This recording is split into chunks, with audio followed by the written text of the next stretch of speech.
함께 인사하겠습니다. 봄봄봄봄 봄이 왔어요. 그래서 당신만 바라봄 하십니다. 시작.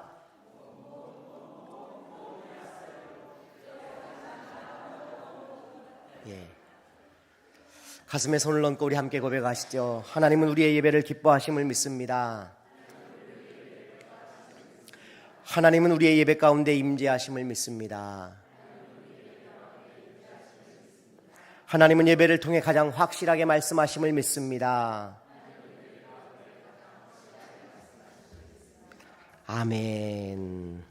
사순절 첫 번째 주일을 맞습니다. 사순절은 어떻게 보내야 할까요? 우리에게 거추장스럽고 그릇된 포장들을 걷어내는 시간으로 보내는 게 사순절이라는 생각이 듭니다. 움베르토 에코라는 분의 장미의 이름이라는 소설이 있습니다. 오래된 영화지만 영화로도 만들어진 좋은 작품입니다.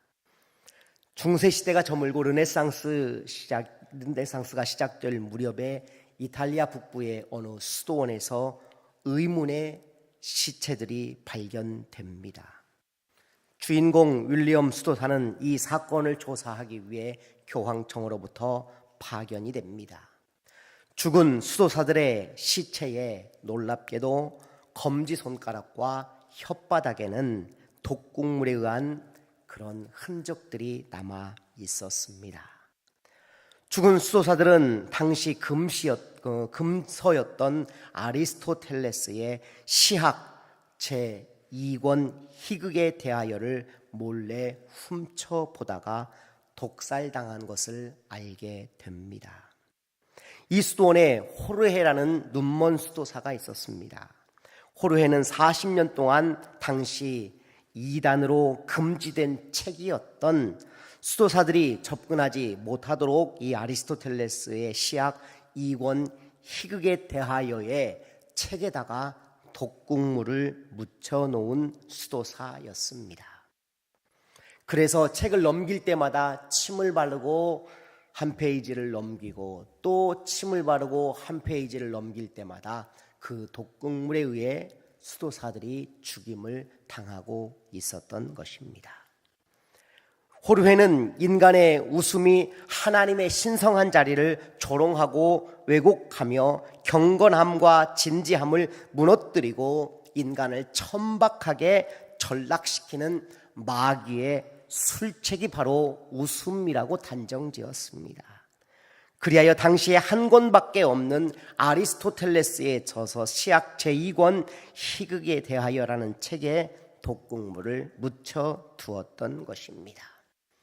여러분, 웃음은 하나님의 진리를 왜곡하는 그런 마귀의 계략이 맞을까요?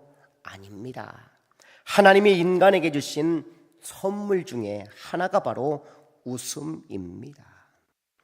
웃음이라는 소중한 선물을 경건을 그르친다 하여 웃음을 빼앗기던 시대가 존재했다라는 게 오히려 우리를 웃음 짓게 만듭니다. 비슷한 일이 성경에도 등장합니다. 안식일에 대한 그릇된 오해에 대한 이야기 드립니다. 유대인들은 워낙에 포장을 좋아하는 사람들입니다. 너무 포장에만 신경 쓴 나머지 말씀의 본질을 놓치고 사는 사람들이 되어버렸습니다. 오늘 부제를 한번 제가 붙여보았습니다. 부제를 이렇게 붙여봅니다. 거룩한 날, 거북한 날 되다라고 이렇게 바꾸어 불러도 괜찮을 것 같습니다. 두 가지 에피소드를 살피면서 왜 거룩한 날이 거북한 날이 되었는지를 살펴보려고 합니다. 첫 번째 에피소드입니다. 예수님의 제자들이 밀밭 사이로 가다가 배가 고팠나 봅니다. 그래서 밀 이삭을 손으로 잘랐습니다. 그리고 그것을 비벼 먹었습니다. 1절을 한번 보실까요? 시작.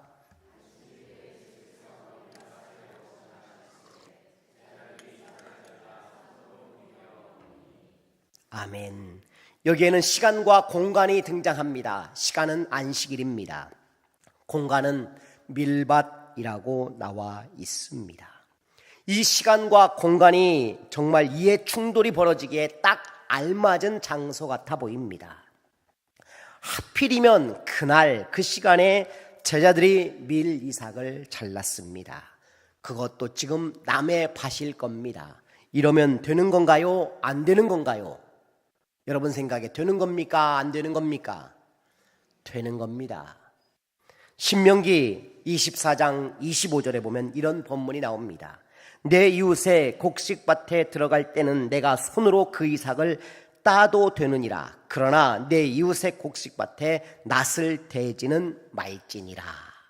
그렇습니다. 배고플 때에는 남의 밭에 가서 이삭을 손으로 잘라도 문제가 되지 않습니다. 다만 낫으로는 베지 말라는 규정이 있었던 것입니다.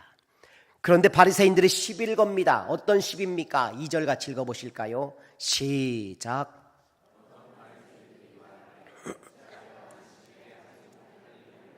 아멘. 지금 조시는 건 제 잘못이 아닙니다.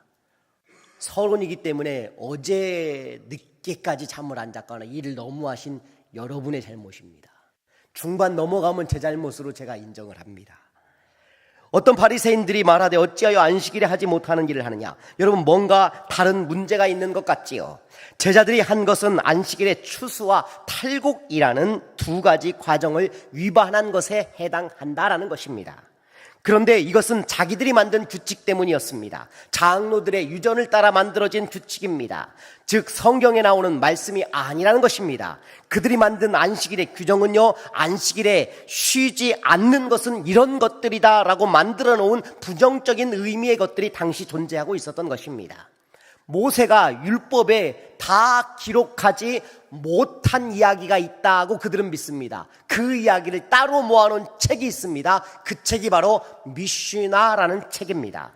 여러분 탈무드가 유대인의 지어서라고 말하지만 이 미슈나라는 책을 다시 또 해석하고 주석을 붙인 책이 사실은 탈무드라는 책입니다. 그러니까 결국 탈무드도 율법과 관련이 되어 있는 겁니다. 그런데 이 미슈나라는 책에는 안식일에 대한 준수사항이 등장합니다. 몇 가지가 나올까요? 무려 39가지가 안식일에 대한 규정이 기록되어져 있습니다. 예를 들면 밭갈이, 파종, 수확, 바느질, 사냥, 망치질, 요리 등등 이런 일들을 해서는 안 되는 것들을 다루고 있는 것입니다. 그런데 이 미슈나의 안식일에는 2000 규빗을 넘어가면 안 되는 법이 있습니다. 하루에 걸을 수 있는, 안식일에 걸을 수 있는 거리가 2000 규빗으로 제한합니다. 2000 규빗은 여기서부터 여기까지가 한 규빗 45cm 정도 봅니다. 그러니 900m 혹은 약 1km 정도 되는 거리를 안식일에는 걸어서 갈 수 없다는 것입니다. 1km까지는 걸어가도 된다라는 말이죠. 바느질을 할 때 한 번을 뜨고 2번을 뜨는 것까지는 허용이 됩니다. 그러나 3번을 뜨면 죄를 어긴 일로 미슈나에는 기록이 되어져 있습니다. 거기에 밤새도록 안식일에는 불을 켜두어야 합니다. 여러분, 이 장로들의 유전은 기득권들을 위한 것이었습니다. 가난한 사람들이 불을 밤새 켤 수 있습니까? 기름이 없는 것이지요. 그러니 그들은 어떻게 됩니까? 안식일을 범한 죄인이 되어버린 것입니다. 그리고 아까워서 불을 잘 때는 끌 수밖에 없는 상황이었을 것입니다.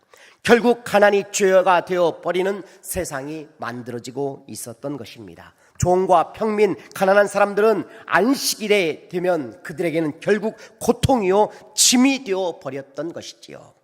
안식은 하나님의 사랑이요 은혜입니다. 그러나 이것이 무거운 짐으로 바뀌어 버린 것입니다.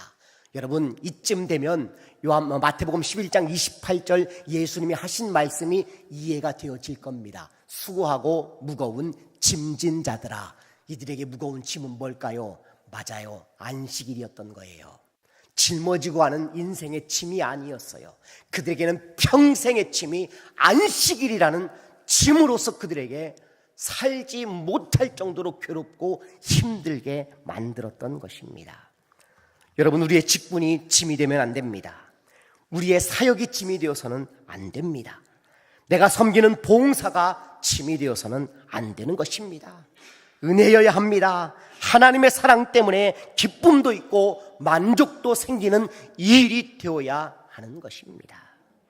여기에 주님이 뭐라고 말씀하십니까? 3절을 보면 이렇게 나옵니다. 예수께서 대답하여 이르시되 다윗이 자기 및 자기와 함께한 자들이 시장할 때에 한 일을 잊지 못하였느냐, 이렇게 기록되어져 있습니다. 주님이 뭐라고 말씀하십니까? 잊지 못하였느냐. 유대인들은 무슨 이야기를 한 거예요? 장로들의 유전을 이야기하고 있는데 예수님은 장로들의 유전이 아니라 하나님의 말씀으로 지금 이야기하고 있는 것입니다. 다시 말하면 유대인들은, 바리새인들은 하나님의 말씀보다 무엇이 더 우선이었다는 겁니까? 장로들의 유전이 더 우선하고 있었다는 것이죠. 다윗이 배가 고파 노베에 있는 제사장 아히멜렉에게 먹을 것을 달라고 할 때에 이야기를 지금 예수님이 언급하고 있는 것입니다. 그런데 이날이 어떤 날이었느냐? 이날이 바로 사실은 안식일 날이었습니다. 한번 읽어볼까요? 사무엘상 21장 6절입니다. 시작.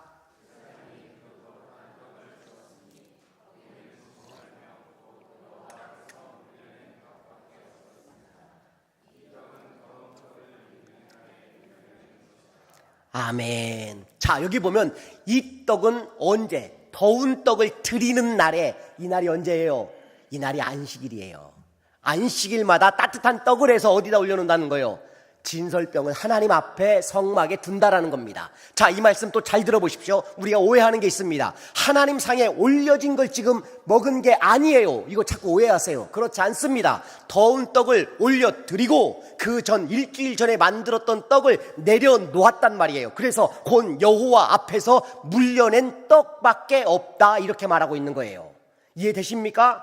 떡에 있는 걸 그대로 먹은 거 아닙니다. 내려놓은 걸 먹은 겁니다. 어렵지 않죠? 이 본문 그대로예요, 지금요.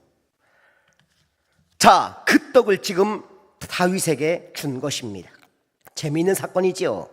제사장이 그런데 그 떡을 그냥 주지 않습니다. 따져보고 줍니다. 다윗에게 물어봐요. 너와 함께한 소년들이 여자를 가까이 한 적이 없느냐 물어봅니다. 그랬더니 우리가 3일 길을 걸어와 굶었으므로 여자를 가까이 할 수가 없었습니다. 그랬더니 떡을 내어 놓았습니다. 다시 말하면 그들이 나름대로 정결할 수 있는 예식의 시간이 3일 정도 되었던 모양입니다. 그래서 3일 동안 여자를 가까이 하지 않았으니 그 떡을 아히멜렉이 다윗의 일행에게 주었다라는 것입니다. 조건이 있었습니다.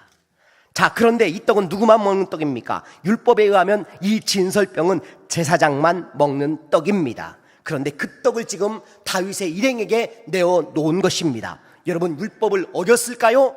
아니요, 그렇지 않습니다. 어기지 않았습니다. 성경에 이런 본문 나옵니다. 레위기 19장 18절을 보면 이런 본문입니다. 같이 읽어봅니다. 시작.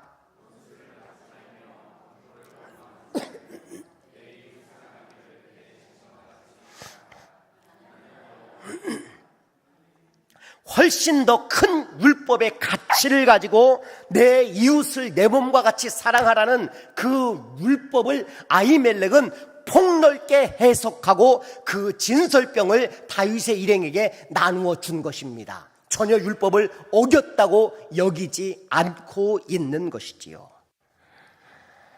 그렇습니다. 율법은 사랑입니다. 안식도 하나님의 사랑입니다. 그러나 유대인들은 그 사랑을 침으로 만들어 버렸던 것이지요. 거룩한 날, 온갖 잡다한 포장으로 거북한 날을 만들어 놓았던 것입니다. 두 번째 에피소드입니다.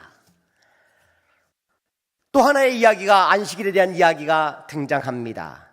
안식일에 회당에 예수님께서 손 오그라든 사람을 고친 이야기지요. 6절 같이 한번 읽어보도록 하겠습니다. 시작.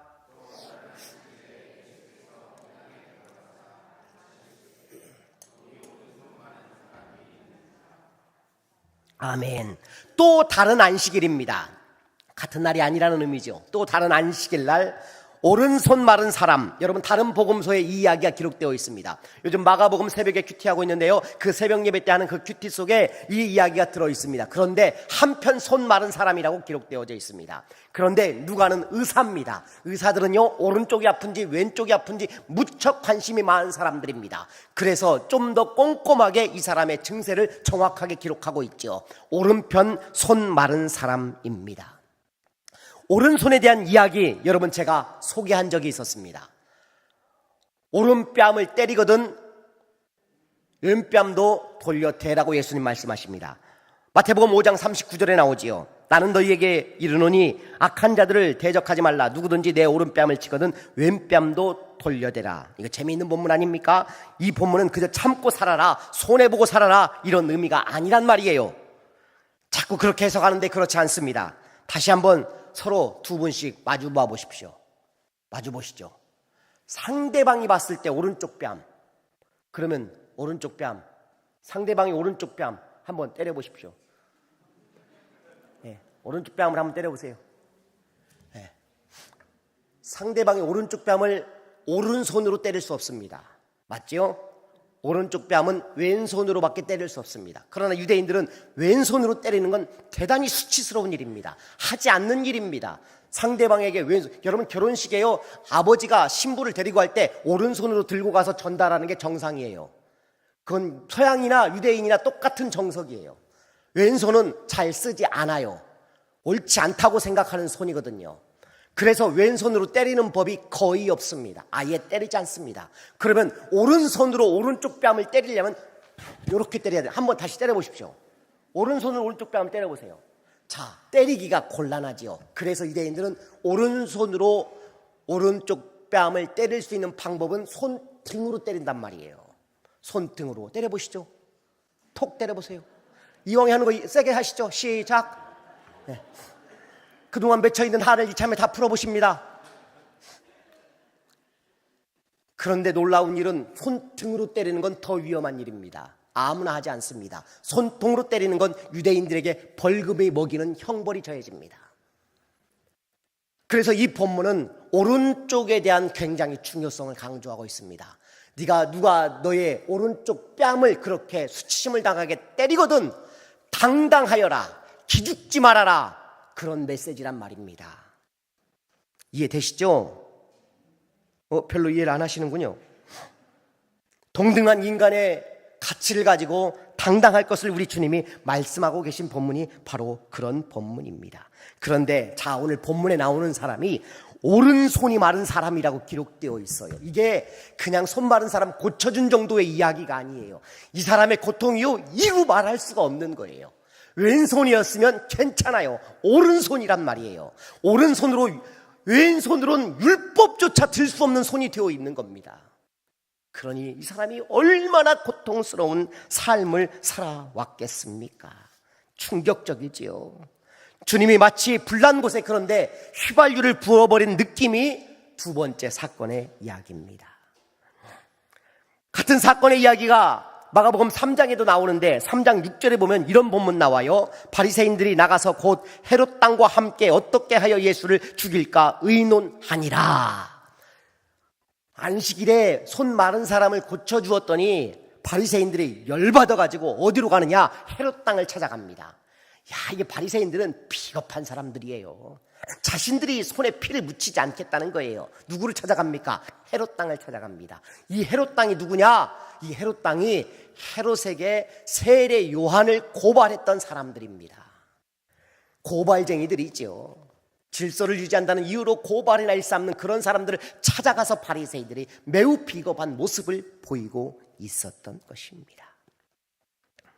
지금까지 그런데 이런 일은 없었습니다. 수천 년 동안 모세 이후에 안식일의 문제만큼은 흔드는 사람이 없었어요. 아무도 그것을 건드리지 못했어요. 약자에게 한없이 버거운 짐이었지만 하나님의 말씀으로 여기며 그들은 살아왔던 것입니다. 그러나 예수님은 이 무거운 짐을 정리하고 싶어 하셨습니다. 더 이상 저들에게 버거운 짐을 외면할 수가 없었던 것이지요. 본문 7절을 한번 보시겠습니다. 시작.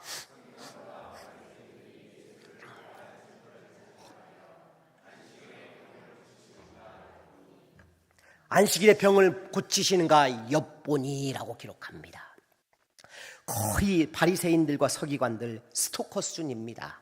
징글징글하게 예수님을 괴롭히며 따라다니는 사람들입니다. 신기한 것은요, 이렇게 열심히 예수님을 따라다니는데 제자들은 변화되고 있는데 이 사람은 도무지 변화되지 않고 있다는 게 이상하지 않습니까? 똑같은 말씀을 듣는데 제자들은 변합니다. 그러나 이들은 왜 변하지 않을까요? 하나님의 아들이니 메시지의 수준이 별로였을까요? 천만의 말씀입니다. 이들을 변하지 않게 하는 것은 차이가 있었던 것이죠. 무엇일까요? 기득권과 비기득권의 차이인 것입니다. 옳은 줄 알아요. 그럼에도 불구하고 기득권을 내려놓는 건 너무너무 싫은 거예요. 오늘 우리 사회도 마찬가지인 겁니다. 여러분, 물가가 천정부지로 오르면요, 부자들은요 너무 좋아요. 자기들을 따라오는 밑에 있는 사람들이 귀찮은 거예요. 같이 골프 치고 같이 뭐하고 이런 누리는 것을 그분들은 불편해할 수도 있는 겁니다. 그 기득권과 비기득권의 차이가 바로 여기에 존재하고 있었던 것이죠.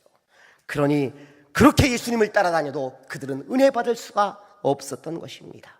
반면에 예수님의 제자들을 보십시오. 어부, 세리, 농사꾼, 그야말로 무거운 짐을 가득 안고 있는 사람들이 예수님의 제자로 따라 나섰던 것이지요. 1절과 2절을 다시 한번 보면요, 같이 한번 1절과 2절을 읽어보겠습니다. 시작.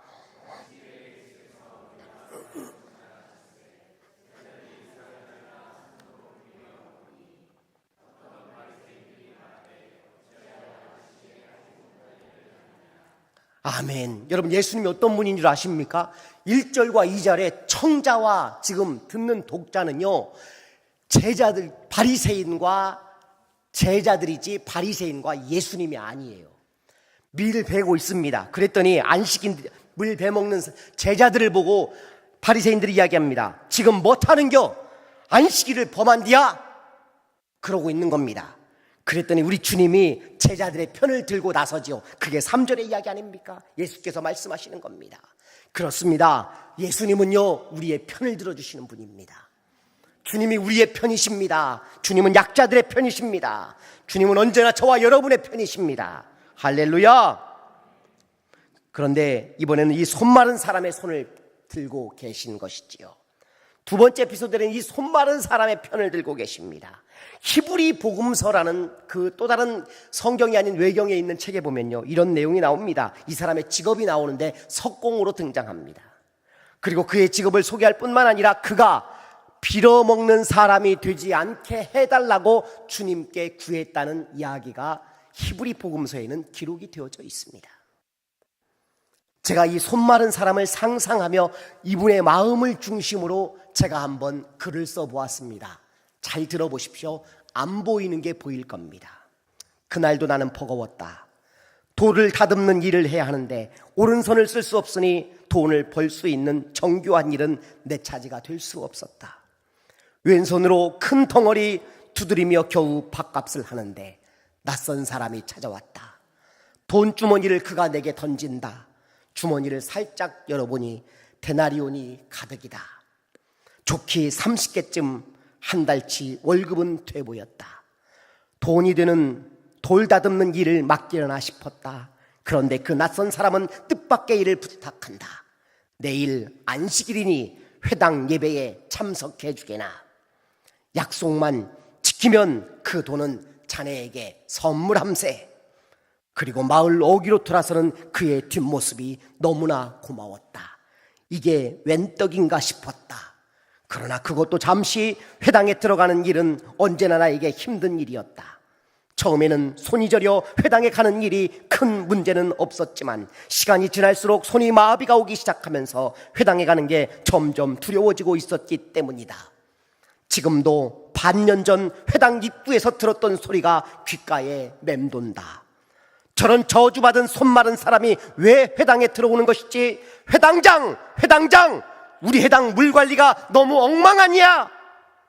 아픈 것을 숨기고 회당에 갔지만 저주받은 사람을 쳐다보듯 나를 보는 사람들의 시선이 무서워지기 시작하면서 회당과 멀어진 지 오래다. 회당, 그래, 눈 딱 감고 내일 한 번 더 나가보자. 그날 밤 나는 두려웠다. 거의 뜬 눈으로 지새며 회당에서 당할 수모를 상상하다가 날이 새버렸다. 하나님, 진짜 살아계신 거 맞는가요? 안식일 회당에 가는 길이 예사롭지 않았다. 평소보다 더 많은 사람들이 모여드는 느낌이었다. 여기저기 낯선 사람도 보인다. 그리고 사람들이 수군거린다. 예수와 예수와, 오늘 회당에 그가 초청되었대. 나도 들어본 이름이다. 병자를 치료한다는 신통한 사람 예수와. 나 같은 사람도 고칠 수 있을까? 아, 그렇구나. 오늘은 안식일이다. 고칠 수 있어도 오늘은 틀린 날이다. 그날 회당은 하나님보다 유대 청년 예수아에게 더 관심이 있어 보였다. 그리고 보인다. 정갈해 보이는 사람들, 권위 있어 보이는 사람들 사이에 어제 내게 돈을 던진 사람이 보인다. 그에게 왔다는 눈빛을 보냈지만 그의 시선이 싸늘하다. 그리고 예수아가 나왔다. 그의 눈이 빛난다. 그런데 그가 갑자기 나를 부른다. 오 주여. 엉겹결에 일어섰다. 손을 내밀라 순간 온몸이 뜨거워졌다. 그리고 이내 손에 힘이 생기며 깨끗해졌다. 손이 움직인다. 손가락이 펴진다. 팔이 굽혀진다. 예수아, 예수아. 오 하나님, 그날 나는 그렇게 치료를 받았다. 예배를 마치고 너무 고마워 어제 돈을 던진 사람에게 가서 인사를 건넨다. 받았던 돈주머니도 돌려주려고 하는데 고맙다는 나의 인사를 뒤로 한 채 잔뜩 화가 난 사람처럼 도망가 버린다. 무슨 영분인지 모르나 나는 그날 하나님을 만나게 되었다. 그리고 지금도 예수와의 말이 귓가에 맴돈다. 안식일에 선을 행하는 것과 악을 행하는 것, 생명을 구하는 것과 죽이는 것 중에 어느 것이 옳으냐? 나는 그날 선하신 하나님, 생명이신 하나님을 다시 만났다. 바리새인과 서기관, 그들이 얼마나 안식일에 민감하고 잔혹한 사람들인 줄 아십니까? 그러나 예수님은 철저하게 우리 편이 되어주신 분입니다. 심지어 그들은 아픈 사람과도 논쟁을 합니다. 우리가 잘 아는 베데스다 연못에 38년 된 병자입니다. 요한복음 5장 8절부터 10절까지 이런 본문 나옵니다. 같이 읽어봅니다. 시작.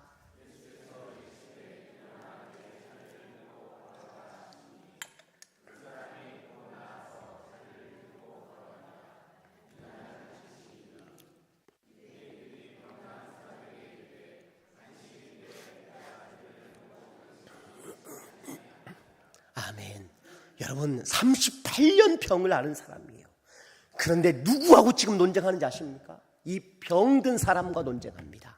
예수님과 논쟁하는 것이 아니에요. 뭐라고 말하는지 보십시오. 안식일인데 내가 자리를 들고 가는 것이 옳지 아니하니라. 이 사람이 깔고 앉았던 그 자리 침상이요, 무게가 안식일에 들면 안 되는 무게였던 거예요. 그것을 네가 들었다라는 겁니다. 너는 안식일을 어긴 놈이야 라고 지금 말하고 있는 것입니다. 그들은 철저하게 이렇게 안식일을 사람들을 괴롭히는 도구로 사용하고 있었던 것입니다. 그때 예수님이 하신 말씀 있지요. 그러므로 안식일에 이러한 일을 행하신다 하여 유대인들이 예수를 박해하게 된지라. 예수께서 그들에게 이르시되 내 아버지께서 이제까지 일하시니 나도 일한다 하시매. 아버지께서 일하시니 나도 일한다. 여러분, 이 의미가 뭘까요? 아버지께 하신 일 나도 했다라고 말하고 있는 것입니다. 하나님이 안식하셨으니 우리도 안식함이 마땅합니다. 그러나 이 안식이 어떤 의미일까요? 모든 것이 올스톱되는 의미는 아닙니다. 지구가 돌아가는 것도 하나님이 운행하시는 겁니다. 믿습니까? 하나님이 지구를 올스톱 시키면 지구가 살아남을 수 있을까요? 아니요, 살아남지 못하죠. 여전히 운행하고 있는 겁니다. 안식은 그런 의미가 아니었던 것입니다. 참 안식은 하나님 안에 있는 것이고 그 하나님의 사랑으로 말미암아 하나님이 여전히 일하고 계심을 믿고 우리가 그분께 감사하는 것이지요. 말씀을 정리해 봅니다. 최근에요, 대충 포장된 택배 하나, 아주 조그마한 택배 하나가 선교사님 이름으로 왔더라고요. 너무 작기도 하고 포장도 시원찮아서 툭 던져놓았습니다. 바빠서 열어보지 못하고 책꽂이 사이에 끼워두었는데 이틀이 지나서야 눈에 띄었습니다. 열어보고 깜짝 놀랐습니다. 거의 유물급으로 보이는 토라손이 그 안에 들어있었습니다. 토라를 읽을 때 사용하는 토라손입니다. 그것도 무척 희귀한 토라손이었습니다. 포장보다 내용이 중요합니다. 에피소드 1번에서 본질은 안 보이고 껍질만 소중하게 여기는 우리들의 그릇된 포장을 여러분 우리도 벗어버리기를 원합니다. 에피소드 2번에서 굳을 대로 굳어버린 우리의 신앙 돌아보아야 하지 않겠습니까? 얼마나 굳었는지 손이 펴지질 않습니다. 우리 가운데도 그런 것들이 있거든요. 예수 만나야 하는 것입니다. 지키고 안 지키는 것으로 내 구원을 결정할 수 있다고 한다면 그건 공포가 되는 것이지요. 사람들이 만들어 놓은 전통 때문에 거룩한 날이 거북한 날이 되어버렸습니다. 하나님이 우리를 통제하시고 감시하는 분이 절대 아닙니다. 하나님께 기쁨이 되어드리는 그런 신앙생활을 우리 하나님이 원하시는 것이지요. 안식의 기본 정신은 사랑입니다. 하나님을 사랑하고 그 사랑을 풍성하게 누리고 다른 사람과 나누는 것이 안식의 기본 정신인 것입니다. 본질 없는 껍데기 그릇된 포장으로 본질이 흐려져 버린 그들에게 주님이 이렇게 말씀하셨지요. 마태복음 23장 23절입니다. 화 있을진저 외식하는 서기관들과 바리새인들이여 너희가 박하와 회향과 근처의 11조는 들이되 율법에 더 중한 바 정의와 긍휼과 믿음을 버렸도다. 그러나 이것도 행하고 저것도 버리지 말아야 할지니라. 기도하겠습니다.